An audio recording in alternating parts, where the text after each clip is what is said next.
Magmula nung magkaisip ay di ko tinantanan kung paano mo tinataguyod ng walang kapaguran ang pamilyang ginoo na dati-rating kay saya. Ngunit ang lumao na ay tila ba inaksaya ng aming ama. Ang tsansa na kami mapalapit, imbis kami ang atupagin ay parang pinagkait. At ang sakit sa kalooban nang makita si inay na kumakayod mag-isa upang kami lamang mabuhay. At abang si itay ay tumatambay sa labas, nakukuha pang magbisyo kahit kita ay lagas. Ni hindi man lang tumulong upang buhay guminawa, at hindi man lang naawa kay inay na nangihina. Nasa pagod itaguyod kaming magkakapatid, kaya itong awitin ko sana ay inyong mabatid. Ang aking pasasalamat sa iyo aking inay, nang kami ay binigay sa iyong mga kamay. Ikaw ang tanging yaman ko, inay. Ikaw ang nagturo kay paano tumungo sa tinataha ko na labay.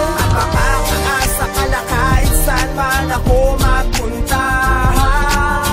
Lagi ko ang dala-dala ang mga payo mo, Nung ako ay nag-aaral, sinunla sa tabi ko sa kabila nung paghihirap. Nung inaapi ako at tampuhan ng tukso dahil maloko ang ama, tanging sinandalan ko lang ay ang balikat ni ina na sa'kin nagbibigay ng pampatibay ng loob. Mga problema sa pamilya ay aming napatao, kaya ako ay ganito dahil po lamang sa iyo. Pinilit ko sarili ko na magpakalayo-layo nang ako ay makatulong nang sila ay magtapos. Nagtiis lamang sa hirap ang ulila ng lubos, sa mga yakap at pangaral ng mahal ko na ina. Kahit na medyo masakit ay kinakaya talaga. Ang distansya na pagitan ay di hamak na malayo, ngunit tanaw pa rin kayo nang hindi pa lumalabo. Sana'y di na magtagal tayo muling magkakasama ng mahabang panahon na masaya at masagana. Ikaw ang tanging yaman ko, inay. Ikaw ang nagturo kay paano tumungo sa tinataha ko na labay.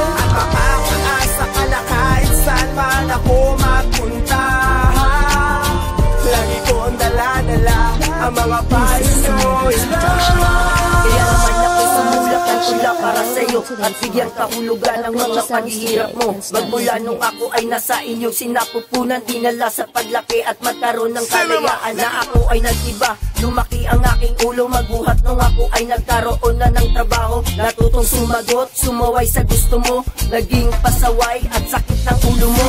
Magkakalang ko na mali ang aking nagawa, pinilit mong intindihin at pilit pa na inunawa. Kaya sorry na po at salamat sa lahat, pagkat ako ay pasaway at pasaling mabigat. At sa lahat ng nagawa ko ay parati kang nandyan. At salamat sa lahat na ako ay nabigyan ng isang ina na kaya umunawa sa lahat.